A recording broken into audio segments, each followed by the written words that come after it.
Guys, there are only 2 weekends left in the 2024 season. Can you believe it? It feels like the season just started, and it feels like it was finally starting to get extra good. But here we are, Qatar race weekend, our final sprint race weekend on the calendar, and we are here to make our predictions for what's going to happen this weekend. We're going to make our predictions for biggest positive surprise, biggest disappointment, our qualifying top 3, that'll be Grand Prix qualifying for Sunday's race, our sprint winner, as it is a sprint weekend, our race podium, once again, Grand Prix on Sunday race podium, and then we'll wrap things up with our one crazy prediction. Guys, I said it before, but I can't believe the season's almost over. I think this season has been absolutely incredible. I hope the last 2 weekends deliver. You know, Qatar last year was pretty interesting and pretty spicy for interest and for different reasons. And then Abu Dhabi obviously is a finale for the ages. But guys, let's go ahead. Let's get these predictions underway with our pick for biggest positive surprise. Before we hit our biggest positive surprise, if you haven't already, subscribe down below. We love chatting about Formula One and motorsports and sim racing on this channel. We'd love to have you join our little community. As well as we go along, leave a comment down below what your predictions are for this weekend, sprint weekend in Qatar. I'd love to see what you guys think is going to happen. And as always, if you make it this far into the video, leave a like rating. It really helps me out. Let's go ahead. Let's jump into our biggest positive surprise. And this weekend, I'm going with Oscar Piastri. Now, it's been a couple of race weekends since we've really seen Oscar be at the level we kind of come to expect him to be. There was a few weekends where he was truly, on pace with Lando, or sometimes even faster than Lando. But culminating basically up until last weekend's race in Las Vegas, we've seen Oscar kind of not necessarily get on top of the car as much. I mean, without Lando pitting to try and take the fastest lap last weekend, he would have finished 25 to 30 seconds behind his teammate on track. It's been a little bit since we've seen Oscar really truly have a standout weekend, and I think we could see a return to that this weekend in Lusail circuits, where we saw Oscar take his maiden win in F1, albeit in a sprint race last year, but he also finished on the podium at the Grand Prix and ahead of Lando as well. So I think we're going to see a weekend with Oscar. Had a bit of a standout weekend once again, and I can't wait to see it. Let's move things right along to biggest disappointment. Unfortunately, you have to pick someone or something for this weekend, and I'm going with the Mercedes of George Russell. Coming off of a dominant weekend by Mercedes, and George obviously led basically lights to flag in Vegas outside of the pit stops and all of that. Finished with his teammate Lewis Hamilton by far and away ahead of everyone else, and I think this truly came down to just, the Mercedes, for whatever reason, excelling in cold weather conditions like Vegas. Obviously Qatar and the Lusail circuit, not like that whatsoever. And so I think we could see a bit of a regression to the mean for Mercedes and George Russell. Now, while we did see George perform very well here last year, there's something about this year's Mercedes where it really truly does flip on a dime depending on the temperature. It could be a degree cooler or hotter, and it will completely change the dynamics of that car. And I think that just coming off of a weekend where we saw George dominate most of the weekend in Mercedes, I think we could just be in for a weekend where you leave the weekend scratching your head, wondering where the pace went. And that's kind of just been the story of Mercedes in this era of, the regs. And so at the end of the day, I think I can't in good faith predict that Mercedes is going to go from a circuit like Vegas, where it was somewhere between 10 to 15 degrees Celsius all weekend, to Qatar, where it's going to be north of potentially 30 degrees. And think it's going to go the same. Unless Mercedes completely surprises me. I'm sorry, George, but you're my pick for biggest disappointment. All right, let's move on forward to qualifying. Grand Prix qualifying, which will be taking place on Saturday after the sprint race itself. And let's kick things off for my pick for P3. I have gone for Oscar Piastri. I think it's been a minute since we've truly seen Oscar with the pace in qualifying. I'm hoping he'll be able to use the confidence that he gained from last season's trip to Qatar to kind of help boost his performance a little bit now. And I do think that Qatar is going to be a circuit that suits the McLaren a lot more than Vegas did last weekend. So I think we're going to see a rise to the occasion moment for Oscar Piastri and put a P3 in qualifying on Saturday. All right, moving on to P2 in qualifying. It's going to be a familiar name. It's going to be a familiar car. Lando Norris qualifying P2 this weekend. I think this, again, is going to come down to just the fact that I think the Qatar circuit is going to suit the McLaren a lot, much better than previous rounds. We saw them perform very well last season, obviously being split by Max Verstappen back when the Red Bull was actually as dominant as it's ever been. But that said, I think we're going to see a weekend where McLaren step up once again, take some good points. As we know, they are still in a fight with Ferrari in the Constructors' Championship. I believe Ferrari, after leaving Vegas, is only 25 points behind McLaren. And the way that Ferrari has been performing has actually been very well, and they've been taking a lot of points away from McLaren. And so I think McLaren is going to come very focused to try and maximize performance this weekend. And it starts on Saturday with a Oscar Piastri P3 and I think a Lando Norris P2. That leaves P1 top of the podium, pole position. We'll get to our race podium here in a minute.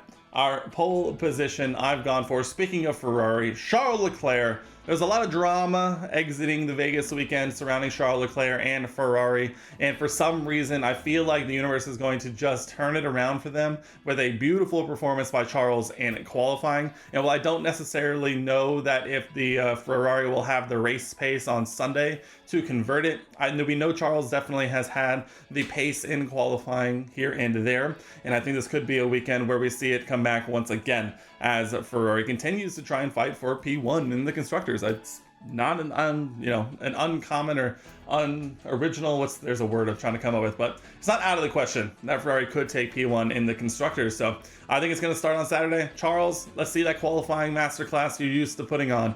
I think it's you. Charles Leclerc puts it on pole position for Sunday's race.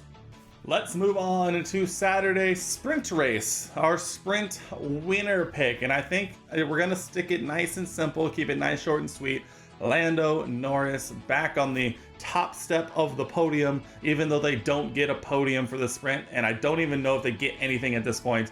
They get to say they won the sprint race, which is neither here nor there at this point.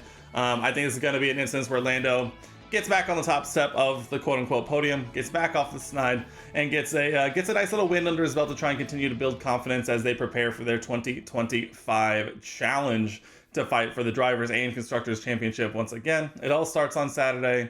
I think, like I've said it so many times, I think the McLaren is going to do pretty well around here, or at least it should, based on previous results. And so I think it is going to culminate in the beginning with a Lando Norris win on Saturday for the sprint race. All right, Sunday final results here in Qatar, or there in Qatar. Race podium predictions. Let's start it off. P3, I'm going for Lando Norris this weekend. Now, it feels like one of these in situations in moments where, while I would love to predict a Lando win in Qatar, just because I do truly, in the heart of heart, as you couldn't tell at this point in the video, think that the McLaren should dominate this weekend.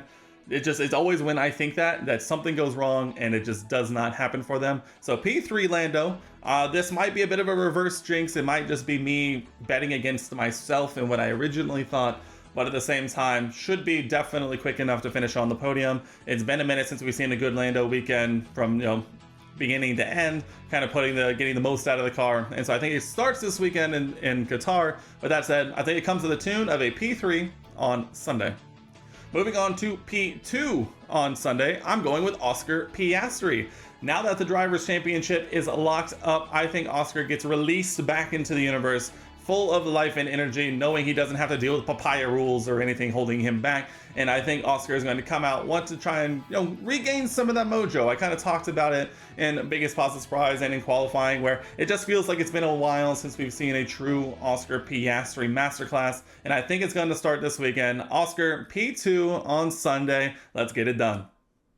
Now, obviously, I hear you asking, what does that mean for P1? Who do you have winning the Qatar Grand Prix? You have both McLarens, which you spent all video yammering on about how that car should do very well. And you're right, I do believe that. But at the same time, it just for some reason right now does not feel like McLaren has the stuff to battle at the front right now. I don't know if that is entirely vibes and I don't know what it is. But my pick for the winner of the Qatar Grand Prix is Charles Leclerc. I think we're going to see Charles put in a very good weekend. I think it could be an instance where maybe the McLarens get into a little bit of a spat Now that, and along with the fact that while I do think Oscar will beat Lando, Oscar does have a tendency to not necessarily be able to draw it out over the course of an entire race distance.